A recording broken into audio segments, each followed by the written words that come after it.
Tahimik lang akong naglalaro sa lilim ng isang malaking puno. Hindi ako masyadong nag-iingay roon dahil baka daw makagambala ako ng mga nilalang na doon naninirahan. Janelle, huwag kang sisigaw malapit sa puno. Baka matipuan ka o baka naman pagalitan ka ng mga engkanto. Madalas na paalala sa akin ni Lola. Nang minsan ay naiwan akong mag-isa sa aming bahay dahil may importanteng pinuntahan si Lola. Kung kaya nakalabas ako at nakapaglaro malapit sa puno ng talisay. Habang naglalaro, bigla akong natigilan dahil may nakita akong isang batang nakasilip at nakamasid sa akin mula sa likod ng punong iyon. Nag-aalangan man ay nilapitan ko siya. Magkasing taas lamang kami, pero mas maputi siya kaysa sa akin. Hindi ko man alam kung saan siya nagmula, ay nagpa siya akong kaibiganin siya. Hi, ako nga pala si Janelle. Gusto mo maglaro? Ipinakita ko sa kanya ang aking laruang sasakyan. Ngumiti ito, saka lumabas mula sa pagtatago sa punong iyon. Ikaw, anong pangalan mo? Tanong ko pa sa kanya. Ngumiti din siya, saka nagsalita. Ako si Romulo.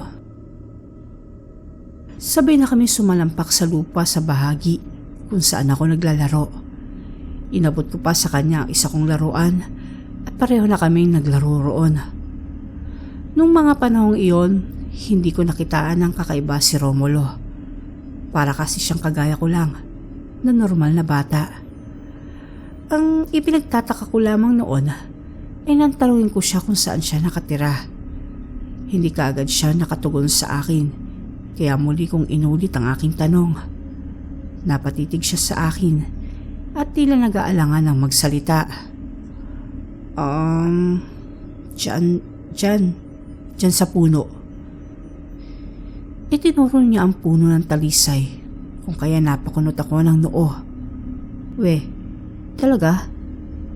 Wala naman ako nakikitang bahay. Dahil sa iginawi niya ang kanyang titig sa puno ng talisay, ay tumingin na rin ako roon.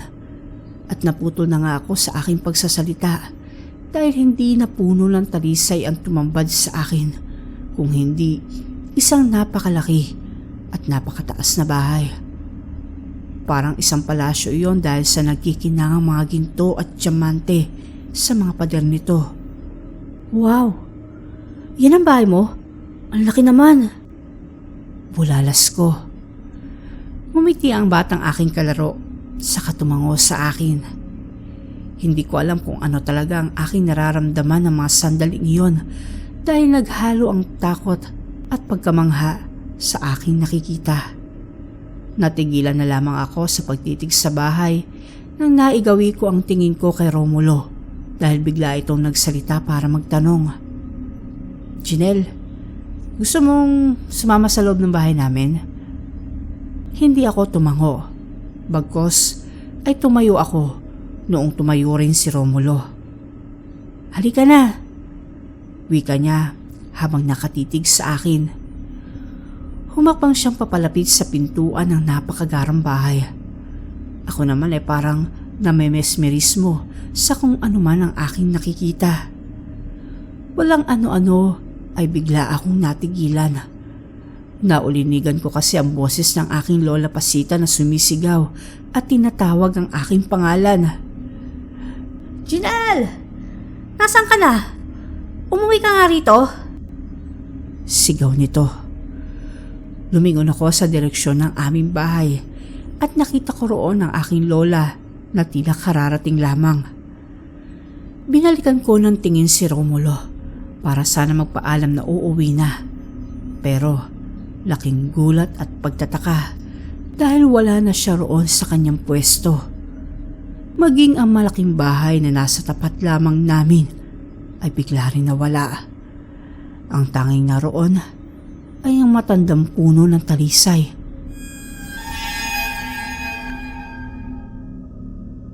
Uuwi na sana ako, pero nakita ko ang aking mga laruang nasa lupa, kung kaya pinulot ko ang mga iyon. Nang nadampot ko na ay dali-dali akong tumakbo pa uwi dahil sa takot na baka pagalitan ako ni Lola. Pagka-uwi ko ay agad niya akong tinanong. Saan ka nang galing bata ka? Alam mo namang walang tao rito sa bahay, hindi ba? Saan nito? Hindi ako kaagad sumagot. Bagkos ay tinuro ko ang direksyon ng puno. Napaaray na lamang ako noon nang bigla niya akong piningot sa aking tenga. Naku, hindi ba't ko bilin-bilinan ko? Huwag kang maglalaro malapit sa punong yon. Hindi na ako nakasagot sa kanya at bilang parusa, pinagigib niya ako ng tubig para ilagay sa aming malaking banga. Wala naman ako nagawa kung hindi sundin iyon. Nang matapos na ako sa pagigib, ay bigla akong nakaramdam ng pagod. Pumasok ako sa aming silid at doon ay nagmuni-muni. Napaisip ako kung saan napunta si Romulo at ang malaking bahay na aking nakita. Hindi kaya engkantong batang yon? Tanong ko sa aking sarili. Naisip kong mukhang malabo naman dahil nga parang isang normal na bata lang din siya. Kinagabihan noon ay hindi ako makatulog. Pakiramdam ko kasi ay may mga matang nakatitig sa akin. Nagpatingali nga ako sa madilim na silid namin ni Lola. Alam kong tulog na siya ng mga sandaling yon dahil naririnig ko na ang kanyang paghilik. Sa aking pagmamasid sa paligid ay laking pagkabigla ko nang makita ko ang dalawang mapupulang mga mata na nakasilip mula sa nakatiwangwang naming bintana. Nakatutok ang direksyon ng mga matang iyon sa akin.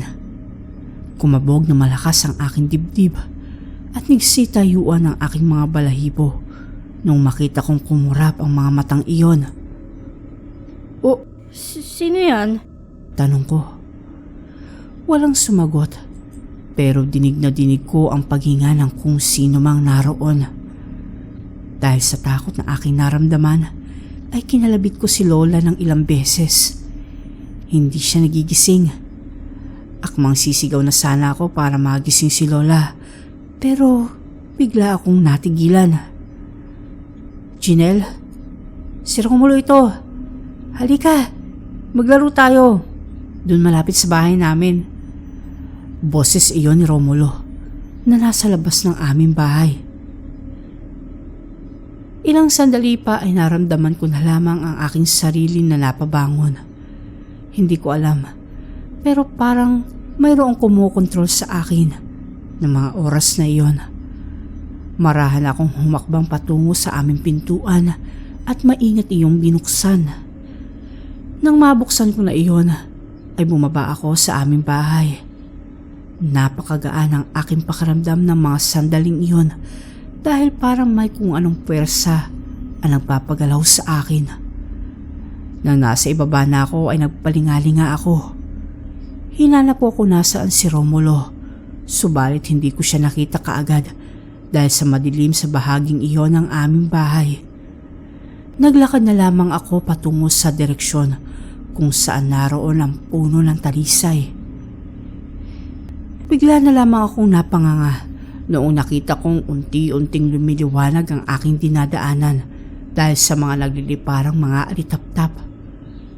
Nagpatuloy ako sa aking paglalakad hanggang sa maaninag ko si Romulo na nakalumpasay sa unahan. Nakangiti siya sa akin habang kinakawayan ako. Nakaramdam ako ng tuwa ng mga sandaling iyon sa hindi ko malamang dahilan.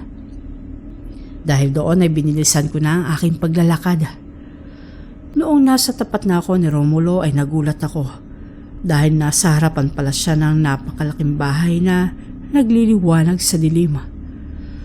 Tumayo siya sa kasinabihan akong sumunod sa kanya. Ako naman ay tila wala pa rin sa sariling humakbang para siya ay sundan.